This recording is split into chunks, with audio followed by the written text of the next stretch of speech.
Très grave. Chaque Togolais, dans son domaine d'activité, subit l'effet de la dictature. Ce n'est plus une question, je suis apolitique. Tu restes dans mon camp, tu le feras. Mon frère, étudiant, en allant tranquillement dans ton cours à l'université, est-ce que tu préserves ta vie? Est-ce que tu vas avoir un emploi décent? Tu te rappelles l'histoire de ta soeur étudiante qui fut renversée par un cortège présidentiel. Elle est morte. Elle est morte pas parce que l'accident était tellement grave. Elle est morte par négligence et par manque de promotion dans un hôpital.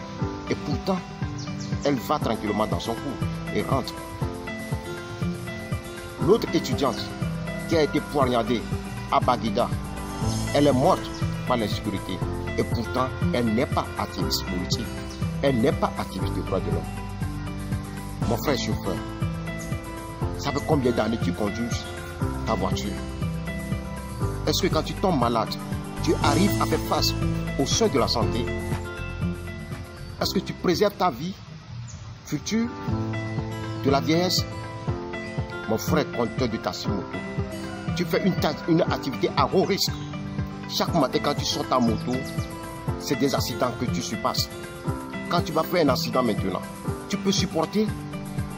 Est-ce qu'il y a un premier soin à l'hôpital qui vont te sauver? L'ambulance qui va venir, est-ce que l'ambulance est bien équipée? Si ta vie nécessite les premiers soins sur... Maman, tu vas rentrer de lundi à samedi, des fois même les dimanches, pour seulement ta philosophie et bétonner un boulot. Est-ce que cette activité te permet, il va te permettre de préserver ta vie et celle de tes enfants? Laisse-moi rappeler l'histoire de ce jeune Mohamed. C'est un simple débrouillard qui lavait la voiture et les motos pour nourrir sa famille. Mais en pleine journée, il fut abattu.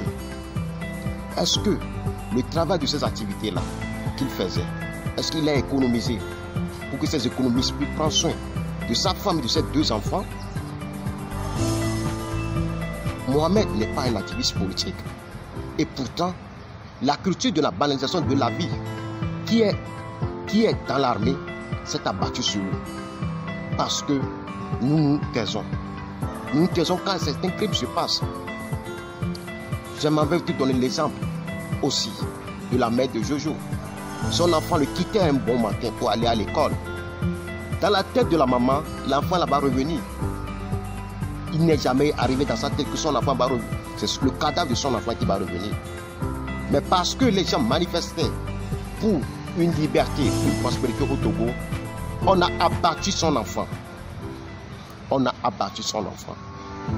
Et pourtant, la maman de Jojo n'est pas un activiste politique ni de droits de l'homme. Maman, notre philosophie est béton et Ngouna ne nous préserve pas. Ça nous rend criminels. Si nous prenons l'exemple de Vincent Kokoko de Mouvement Ngouti, le jeune homme était dans sa maison tranquillement un matin.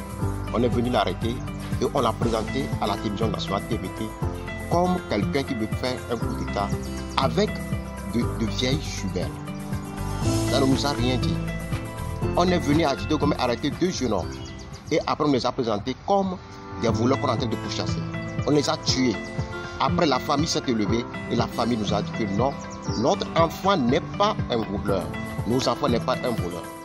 Les jeunes de PNP aussi furent arrêtés et présentés à la télé avec les courants et les couteaux de cuisine comme voulant faire un coup d'État. Tout cela nous a... On les présentait à la TVT, à la TV nationale. Nous ne disons rien. Nous pensons que c'est les autres. Nous pensons que ça ne peut jamais nous arriver. La semaine passée, qu'est-ce qui s'est passé? On a vu nous a présenté un groupe de voleurs. Et à la tête, on nous présentait l'artiste Doc Farrell comme étant le chef de la gang. À la surprise de tout le monde, les gens ont partagé cette information sur les réseaux sociaux. Et cette semaine, on nous présente encore une autre image où on libère Doc Farrell. On nous dit qu'il n'est pas voleur. Et les gens s'attaquaient à ceux qui ont partagé l'image, qui ont présenté notre artiste Doc Farrell comme étant de voleur. Alors que le problème, ce n'est pas ceux qui ont partagé. Quand on nous présentait les innocents à la télévision nationale comme étant des voleurs, des terroristes, nous nous taisons. Or, dans une dictature, en tout moment, on peut venir t'arrêter pour te présenter comme étant un voleur ou bien un terroriste. C'est ainsi que la justice dans une dictature fonctionne. Que le cas de Doc Farrell nous serve de leçon, nous amène à se poser. Chaque matin, quand vous allez à l'hôpital de Tocoin, beaucoup de gens meurent là-bas par problème de manque de premiers soins. Eux aussi sont des activistes politiques. Aujourd'hui, un problème sérieux se passe, qui est l'arrestation sur faute de mensonges des leaders politiques. Et qu'est-ce que ces leaders demandent? La bonne gouvernance. Que chaque Togolais puisse avoir le pain et l'eau.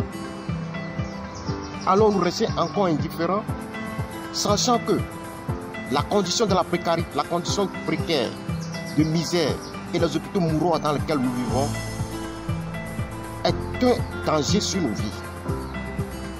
Allons-nous rester indifférents face à la violation permanente des droits de l'homme au Togo?